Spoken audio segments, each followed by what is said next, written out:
Ini ada beberapa pertanyaan yang masuk kepada link kami. Yang pertama itu dari saudara Upi Star tentang Syekh. Beliau pengen bertanya tentang trik Rasulullah dalam menghadapi orang yang ulu biar hati ini terus adem dan tidak jengkel terhadap orang tersebut. Di pertanyaan tentang masalah Rasulullah menyikapi orang yang terlalu ekstrim atau hulu, bagaimana menyikapinya? Langsung kami serahkan kepada Gus Daha untuk menjelaskan kami. Bismillahirrahmanirrahim. Itu banyak sekali ya cerita-cerita orang yang cara berpikir ekstrim ya, baik cara mendidik istri. Contoh paling gampang yang dalam keseharian perilaku sosial itu misalnya tentang perempuan, tentang istri. Kata Nabi, perempuan itu didesain atau diciptakan dari mindilain akwat, dari iga yang bengkok. Jadi kalau kamu memaksakan langsung lurus pasti patah. Dan kalau kamu biarkan tetap bengkok. Dari situ aja sudah kelihatan Nabi itu ingin satu asumsi bahwa jangan paksakan suatu itu langsung lurus karena desainnya sudah indilain akwat. Sama seperti manusia, desainnya sudah al-insan mahalul khotok wan nisan. Kemudian Anda memaksa harus benar, itu kan jadi aneh. Wong mahalul khotok kok kamu paksa benar itu. Begitu seterusnya. Jadi pentingnya baca, pentingnya. Begitu juga tentang Nabi Adam. Pertama yang dikenalkan kita tentang Nabi Adam ya, beliau secara lahir diusir dari surga karena kesalahannya. Meskipun ada jawaban-jawaban tentang mimbabi hasanatil abrar sayyatul muqarrabin. Itu kan terus menjadikan orang itu begitu nyaman. Saya punya cerita ada seorang guru dulu zaman Mbah Zubair ngaji di sarang terus pulang ke Hajen. Dia merasa belum pinter, beliau merasa belum pinter, nggak berani ngajar takut salah. Itu sama mas saya kajian disebut takut salah itu keangkuhan. Kamu tidak nabi kok takut salah, biasa aja kan. Jadi barokahnya pemakluman lah terhadap fitrah-fitrah keterbatasan kayak al-insan mahalul khotok wan nisyan. Ada keterbatasan manusiawi ini yang menjadikan kita dilatih untuk tidak ekstrim. Terus kedua, kata Nabi, bayangkan kalau itu keluarga kamu, itu anak kamu. Mungkin kalau kita dimaki-maki orang atau disalah-salahin orang kita jengkel. Bayangkan kalau itu anak kita. Bayangkan kalau itu keluarga kita. Masyhur itu di versi kitab Hikam, Syarhul Hikam itu. Di antara kenapa Nabi Ibrahim disuruh menyembelih anaknya. Ini versi Syarhul Hikam. Di awal juz 2, saya beri penjelasan awal juz 2. Itu di situ dijelaskan. Jadi Nabi Ibrahim mengertikan diangkat ke alam malakut, kemudian sama Allah ditanya, gimana dengan orang-orang yang maksiat di bumi saya? Kata Nabi Ibrahim, ya kira-kira ahlikum ya Allah, karena innahum mereka makan rezeki engkau, akalu rizqoka, kemudian asauka mereka mendurhakai kamu. Engkau ya Allah, asauka mendurhakai engkau. Sampai ada contoh maksiat yang macam-macam. Dan Allah langsung nurutin. Suatu saat Allah minta supaya Nabi Ibrahim menyembelih anaknya. Nabi Ibrahim menjawab, innahu samratu fuadi, itu buah hati saya bagaimana saya sembelih. Kata Allah, kamu dulu apa anda ingat ketika di alam malakut usul begini-begini saya turutin. Dan sekarang saya usul kamu nyembelih anak kamu gak terima, alasan kamu itu anak kamu. Itu yang kamu usulin saya bunuh, itu hamba saya yang menciptakan saya. Dan saya arham bi ibadi, saya itu sangat sayang. Enak saja kamu usul bunuh-bunuh gitu. Semenjak itu Nabi Ibrahim jadi awwah, jadi halimum munib gitu. Ya sama seperti itu. Kalau kamu jadi keamanan pondok itu nasir orang seneng. Coba kalau yang nakal itu punya Mbak Yu cantik yang kamu bidik Mbak Yunya, itu berat betul itu mau nasir itu karena kamu punya kepentingan. Makanya saya sering guyon kalau ada pembantu mecahkan piring kok dimarahin pasti tidak cantik. Karena marahin orang cantik itu susah. Karena ya, artinya ya orang itu banyak kepentingan. Kalau ada orang nyulayani janji kok kamu marah karena orang itu tidak punya jasa. Coba kalau orang itu ngutangi kamu 1 miliar, terus dia nyulayani janji. Wah kamu tidak bisa marah, nggak ditagih sudah seneng. Jadi sebetulnya kita marah itu bukan murni karena kesalahan orang. Kebetulan yang salah itu tidak orang yang berjasa sama kita, orang yang kita tidak punya harapan. Dianggap orang nggak penting. Coba kalau yang salah itu perempuan cantik yang kamu seneng, atau orang yang bisa melantarkan kamu ke tempat pekerjaan, yang bisa mengasih status kamu. Salah kayak apa, tanpa dia minta maaf sudah kamu maafkan. Nah seperti ini tuh yang melatih kita untuk tidak hulu, tidak ekstrim. Karena ternyata ekstrim kita ini berdasar nyun sewu nafsu juga. Kamu bisa marah sama orang yang ngutangin kamu, marah sama orang yang kira-kira itu adiknya kamu lamar. Kalau santri sudah tua-tua itu mungkin ngelamar buliknya, mungkin kalau sudah. Nah, itu kan kelihatan. Ya, makanya kita dilatih ada idhamul minnah ya, perasaan bahwa orang lain itu berjasa ke kita. Supaya merasa utang jasa lah sama banyak pihak. Nah, kalau jalan-jalan di daerah-daerah kemudian ada masjid, itu sadar Islam yang ngurusi tidak hanya saya, di mana-mana ya ada Islam dan itu pengurusnya tidak kita. Kamu jalan-jalan di mana-mana kita yang keluaran pondok-pondok besar, mungkin melakukan Islam ya ngajar di pondok, di madrasah. Tapi yang di pedalaman-pedalaman sana mungkin hanya seorang mudin, bahkan seorang PNS. Makanya Mbah Mun sering pesan suatu saat yang membawa Islam kemana-mana itu PNS.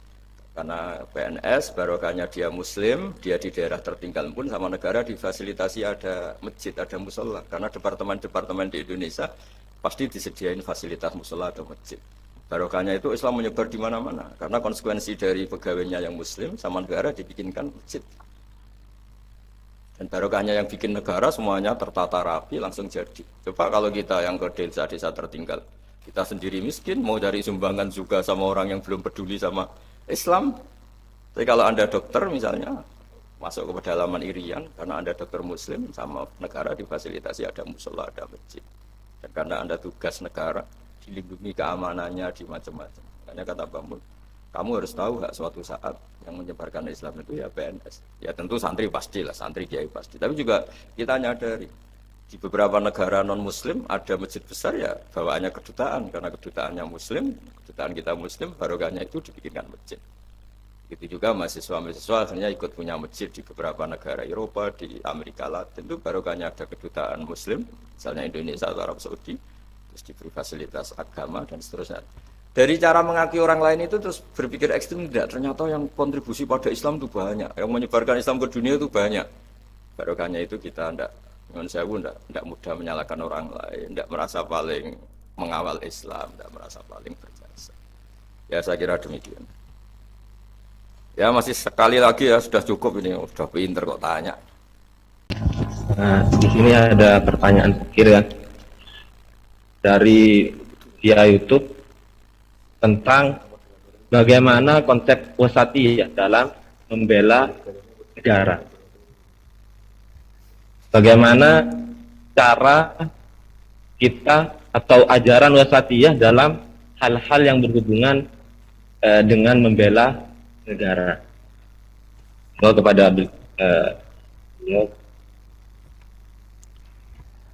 Bismillahirrahmanirrahim.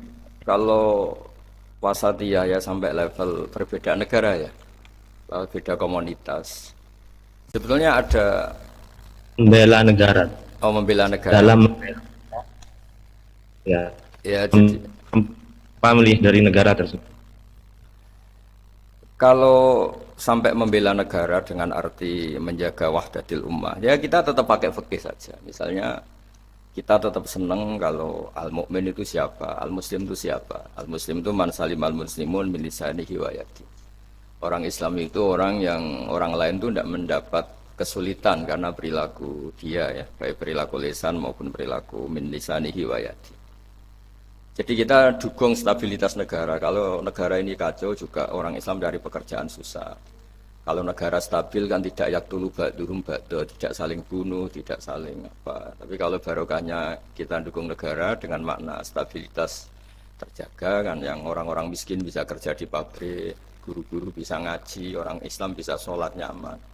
Jadi sebetulnya mencari dalil-dalil gitu itu mudah. Dalam keseharian kita pasti komitmen pertama orang di biat Allah atau akhdul mitsaq itu ya la tasfikuna dima'akum wa la tukhrijuna anfusakum min diyarikum. Orang tidak ditumpahkan darahnya, tidak diusir atau tercerabut dari komunitasnya. Caranya gimana? Ya negara ini harus stabil. Nah, caranya stabil gimana? Ya kita tidak ngambil sikap-sikap yang kontraproduktif, yang ekstrim. Tapi semua itu tetap demi aturan yang diterapkan Allah dan Rasul. Itu siapa? Al-muslim man salim al-muslimun min lisanihi wa yadihi. Atau orang mukmin itu siapa? May ya'manu jaruhu bawaikahu. Orang mukmin itu orang yang di sekelilingnya itu merasa tidak akan kenapa-apa. Mukmin juga gitu, man amina, orang yang di sekelilingnya juga yakin nggak akan kena musibah karena dia. Nah, hal seperti itu, dalil-dalil seperti itu memang harus dihafalkan sehingga tertanam di hati. Jadi sebenarnya Islam itu gampang sekali, mudah sekali karena fitratallahi allati fataran nasa 'alaiha. Saya lama sekali hidup di Jogja, ya sering ketemu pakar-pakar di Jakarta. Itu mereka mbok berpikir jelimet kayak apa. Asal itu maslahat, pasti padanan itu dalam Islam itu ada. Karena Islam ini sudah sempurna, al-yauma akmaltu lakum dinakum. Sehingga ya cara bernegara kita ya gampang saja cara bernegara kita ya. Kita jangan bikin problem untuk negara ini yang ganggu stabilitas. Kalau stabilitas terganggu, potensi yaktulu ba'dhum ba'dha, potensi saling keos, saling bunuh, terus orang juga cari pekerjaan susah, terus cara hidup sosial jadi kacau. Nah, saya ingin hal-hal seperti ini tertanam sehingga kita bernegara itu ya tetap diilhami atau dipandu oleh hukum-hukum Allah Subhanahu wa taala. Sebut awa mangkana maitan fa ahyaynahu wa ja'alna lahu nuran yamshi bihi finnas. Jadi Allah tidak menghentikan fil madaris wa fil masajid, tapi menghentikan yamsi bihi finnas, nur yamsi bihi finnas. Kita ketemu siapa saja itu dipandu nur. Misalnya saya ketemu orang bodoh, wajib aliyah ta'limu wa irsyadu, saya harus mengajarkan dia. Ketemu orang fasik, dulu semua nabi kalau ketemu orang fasik inginnya ya membina dia. Kalau enggak ya da'alahu, didoakan sapa mahdi qaumi fa innahum la ya'lamun. Ketemu orang yang nyon saya mudabdabin, gak jelas seneng kita atau enggak, ya gak perlu diteliti dia seneng apa enggak. Kata Nabi, saya diperintahkan Allah tidak untuk angkuba kuluban nas, tidak untuk meneliti hati manusia. Sehingga dengan cara seperti itu Anda bernegara di Indonesia atau sedang jadi tamu di negara lain karena kita belajar, hukum-hukum yang kamu fahami itu tetap memandu Anda. Itu disebut nurai yamsi bihi finnas. Selalu membawa nur yang kita bawa kemana-mana saat kita ketemu komunitas yang macam-macam, pengalaman yang macam-macam. Makanya saya mohon semohon-mohonnya tradisikan menghafal, itu sanad kita. Guru-guru kita di sarang, di mana-mana, keluarga saya sendiri. Nomor satu itu hafalan. Karena barokahnya hafalan itu misalnya kita mau menyakiti orang lain atau bikin sesuatu yang jadi bumerang ya bagi bangsa ini, langsung ingat al-muslim man salimal muslimun min lisanihi wa yadihi. Jadi intinya terbiasa berpikir supaya kita jadi orang Islam yang benar-benar orang yang salimal muslimun min lisani wa yadihi. Ya saya kira demikian dan mohon maaf atas segalanya. Assalamualaikum warahmatullahi wabarakatuh.